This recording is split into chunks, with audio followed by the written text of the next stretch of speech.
So, folks here know Frog. Does people know who it is? I'll spend a couple minutes talking about Frog. I'll tell you, personally, I think I have about the best job in the world. My job is trying to help our clients make the future real today.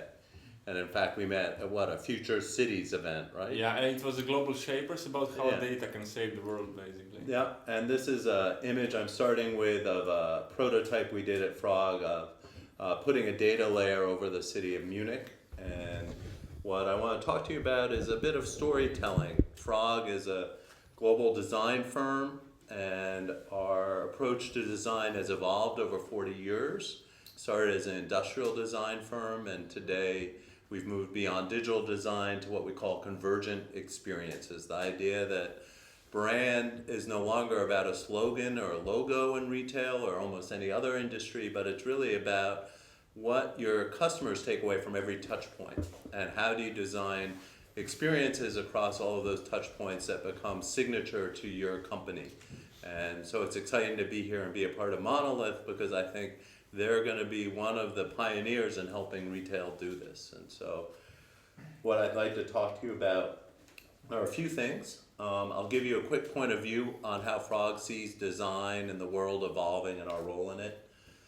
And then give you kind of a 3-chapter story about the history of technology and why it's relevant to product design and brand experience. And then talk to you about an area that I'm particularly passionate about, is how do you drive business value as you begin to bring new experiences that Monolith is creating, and how do you begin to measure that value. And that's it. And then I'll hand it over to Boris to really talk to you a little bit more about retail. So what we see happening at Frog is that we're in a unique time in history. There's never been so much coexistence between humans and machines. And because of that, there's this whole set of open-ended opportunities that we see people capitalizing on, and particularly this wonderful group, the Croatian Mafia, and what they're doing with technology and machines in ways that I think are game changers. So I'm excited to be here. Frog as a company was founded in the Black Forest in Germany in 1969.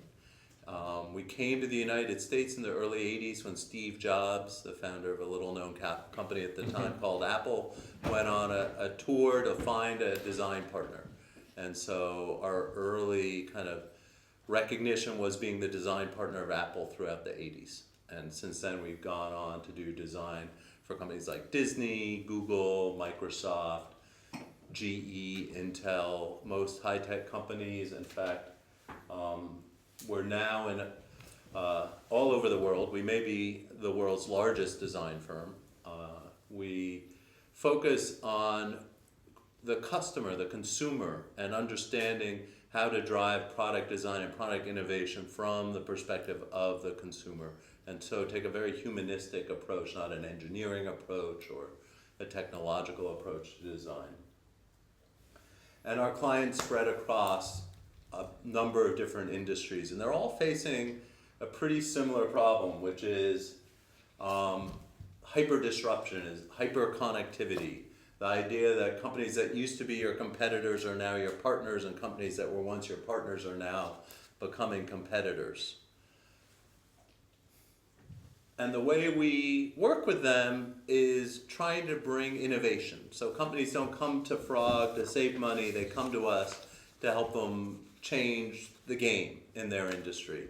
And we use interdisciplinary teams to drive this idea of innovation. So getting strategists to think like a designer, an engineer to think like a strategist, a designer to think like an engineer. When you begin to get that cross-pollination between different people who bring a very clear and deep understanding of the world, either from a technological point of view or from a design point of view or from a business lens, and they learn how to think like each other, then we see what I would call some magic begin to happen.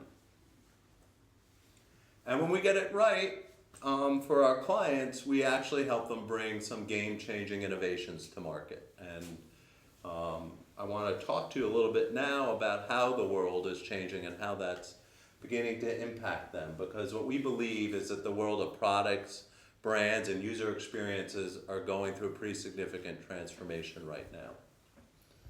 And we're going from a world of things to a world of smart, connected, programmable things. And so that has some pretty interesting ramifications. And this is where the 3 chapters of my story begin to unfold. And so we think about it in terms of waves of technology adoption.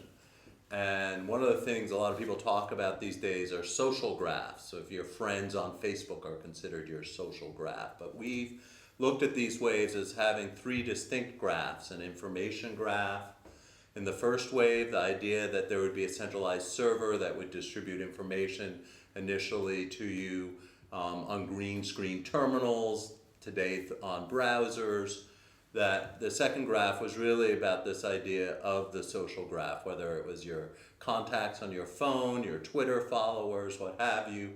And now we're beginning to see the emergence of a third wave where the graph will be about physical connections and understanding the interactions between those. And I think that's, the code that Monolith is working really hard to help us crack. So it's a pretty exciting moment.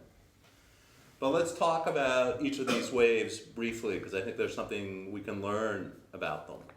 This first wave I think of as being largely about impersonal computing. The idea that there were big companies out there that took huge investments to innovate for enterprises. They weren't innovating for us. They were helping large companies, first with mainframes and mini computers, and then with these darlings. And whether it was a mainframe or a PC, these computing experience had 2 characteristics that were always consistent. You had to be sitting down in front of a keyboard, in front of a screen, so they were immobile. And they lacked any contextual awareness. They didn't know the surroundings, they didn't know much about who you were, maybe your login name and password and where you fit within an org structure and what your rights were within the system. And in fact, the networking environment was fairly limited, particularly in the early days. The early operating systems were even called time-sharing systems because you had to time splice who got time where, and there were largely proprietary protocols, and bandwidth was actually fairly constrained, and data and applications all lived, for the most part, within their own systems. But if you fast forward to this second chapter, this second wave, this is where computing got personal. This is where we as consumers, it really began to experience the always-on, always-connected world. In fact, many people I see spend a lot of time babysitting these devices in their pockets. But it's really fascinating for me is I recently came back from Lima, Peru. I was there for a World Economic Forum summit on Latin America. And I spent a week talking to executives. I met with over 40. And they came from retail, from banking, from manufacturing, from transportation and logistics. They all wanted to talk to me about one thing: designing experiences for their customers on this platform. They don't care about the PC, they don't care about the web. They want to connect with people through that computer in their pocket. And what's really interesting is most of the people they're connecting with grew up in villages without running water or electricity. That this is really changing the game for computing. And the other thing that's happening is this graph that I showed you in the first wave has gone through a radical transformation, right? We in the popular press talk about the cloud, but what it's really done is it's democratized and decapitalized technology. You no longer need a publicly traded company. You no longer need millions of dollars from a VC to go out and innovate. In fact, consumers are innovating for consumers every day. High school students are writing incredible applications in their bedrooms at night, and no one's giving them, private equity dollars to do it. So and the idea that your data and applications all have to live in one place is no longer required. In fact, they can live in many different places. And so the experiences that we're having now are well understood. They're part of the norm. But technology is actually moving much faster, and we need to get ready for something, as Monty Python likes to say, completely different. And if you thought the phone and the mobile was personal, this is going to get incredibly personal. So much so that we actually work with customers, we talked about it a little bit last night, that we need to start writing a consumer bill of rights. What is their rights for data? How do we respect people's privacy. There's a lot that we haven't even began to conquer yet, because when I start walking into stores that have monolith infrastructures, how much information do I want them to have about me? And I think that's something, you know, we still haven't cracked the code on. For example, here is a digital signage solution. Hans and I worked together in the past at Frog. This is a solution that came out of Frog. This solution, if the person in front of it allows it, can recognize who they are, can recognize their shopping patterns, can know that they bought that shirt last week, and can begin to recommend a sports coat that's on sale to go on top of it. And some people could say that's creepy, and a whole generation of young people would say, thumbs up, I want to know before I get to the store. And this is happening in other industries besides retail. Two examples of what we've done in healthcare. The one on the left is for something called an IEM, an ingestible event marker. This is a pill that you take that dissolves in your stomach and communicates with the patch on the arm, so that your physician can know you've taken your medication and how it's interacting with your body. The other one is a printable sensor, something we're just starting to work with now, that can measure your temperature of your skin, how hydrated you are, and even if a wound you have is healing properly. And one of the things we are really fascinated by at Frog is this concept of wearables, wearable computing. And this is one of my favorites from our studio in Shanghai. And if any of you have been to China, it's a pretty dirty air quality. And a lot of people walk around with masks. This is one that's connected to the cloud, that shares the personal data about what this individual's breathing, but then makes it available to everyone in the city, so you can tell what it may be the best time to go out for a jog, for example.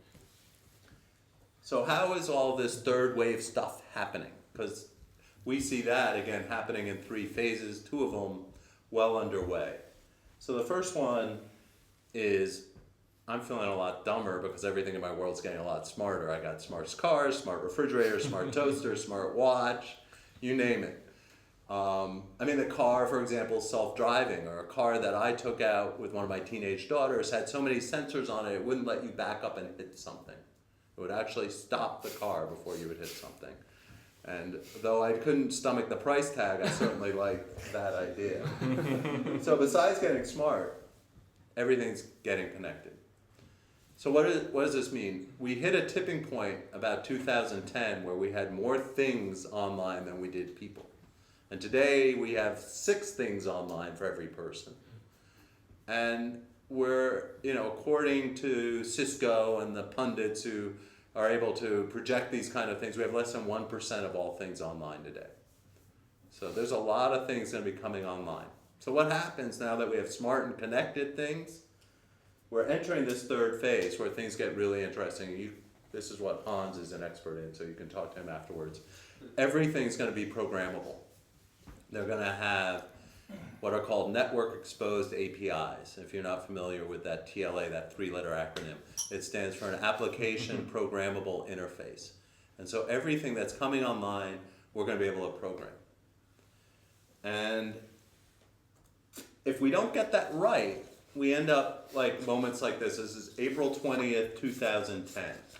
And this is what was called the Deepwater Horizon oil rig in the Gulf of Mexico. It's the 3rd worst oil spill in the world. This was a smart oil rig. It had thousands of sensors. It was a connected oil rig. It was connected to a network operations center in the Gulf of Mexico.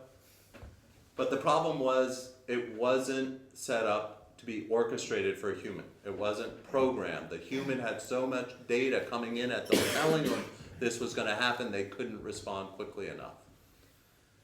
And so what Monolith is doing that's particularly exciting for me and others who are working with you is that you're figuring out how to orchestrate this infrastructure.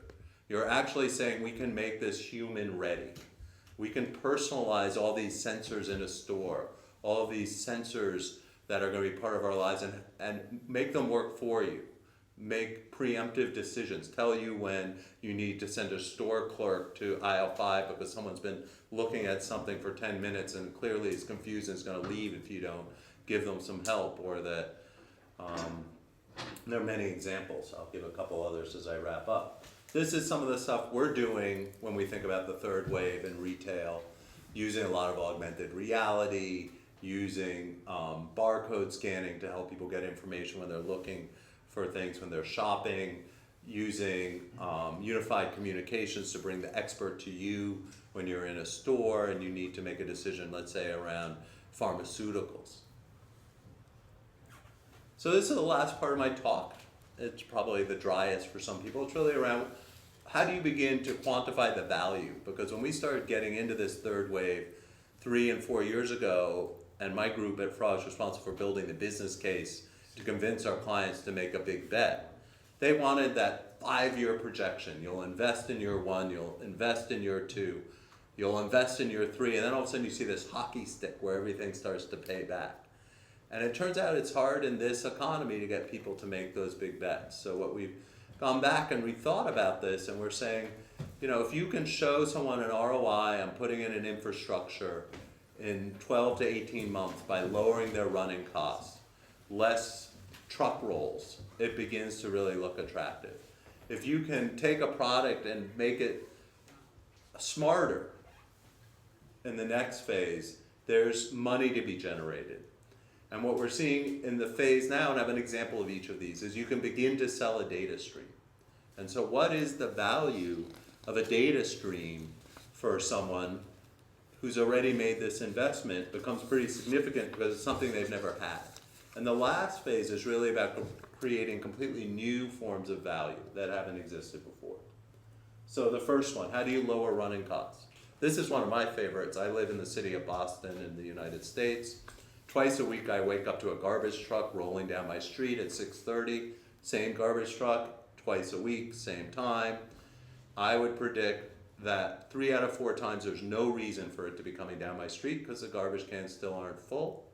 This is a company called Big Belly Solar that sells a solar sensor that you put in garbage cans that tells the city when to send a garbage truck based on patterns of knowing how quick it takes for them to fill up. So I'm working on convincing Boston we need a lot more. We need it in Amsterdam as well. Yeah.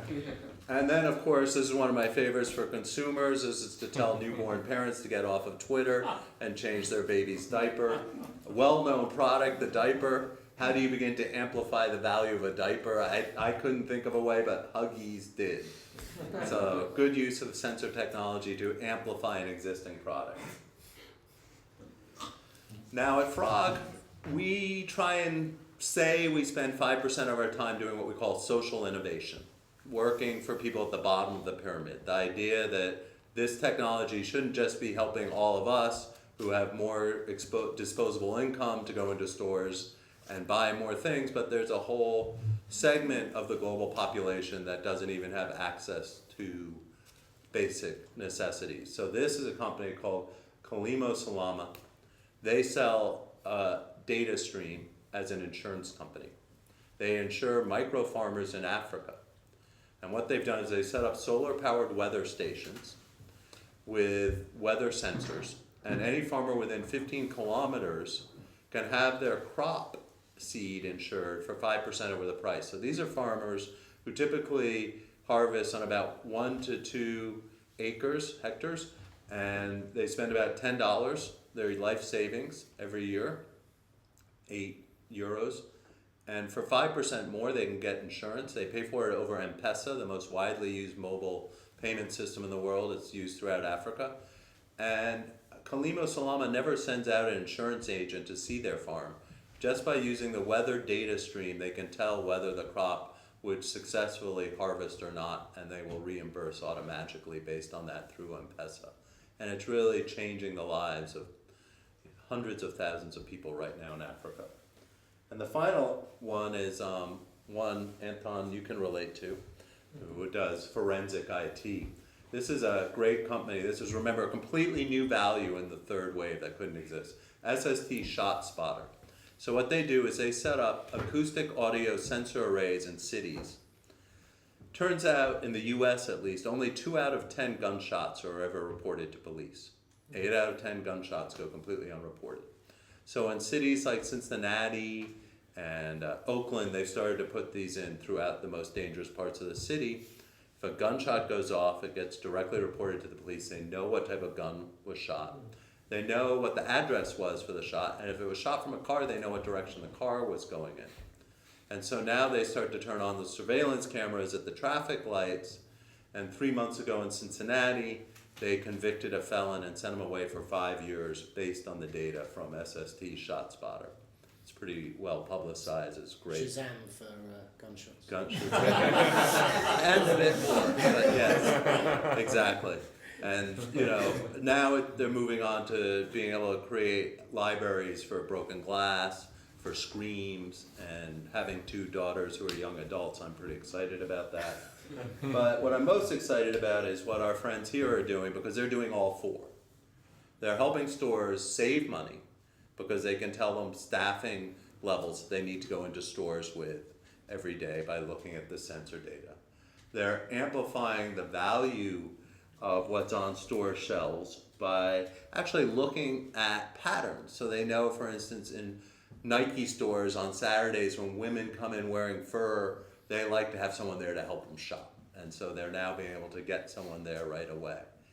And creating completely new value by being able to look at aggregating data from how much shopping is going on around other stores to help people know how to make decisions on what kind of traffic flow to expect there, and then even completely new types of value because they're tying together so many types of sensors that most companies today will just be able to help you with the video sensor or audio sensors or air quality sensors, and these guys are going after creating libraries that are going to be used for all sensors. So pretty exciting. I'm really excited to be here with you guys today, and I guess I'll just close by saying this whole third wave thing is pretty personal, and it's going to require new strategies from companies like this one for products, brands, and services, and it's going to drive a whole new set of economics. So, thanks. Thank you, that's Theo. what I wanted to say.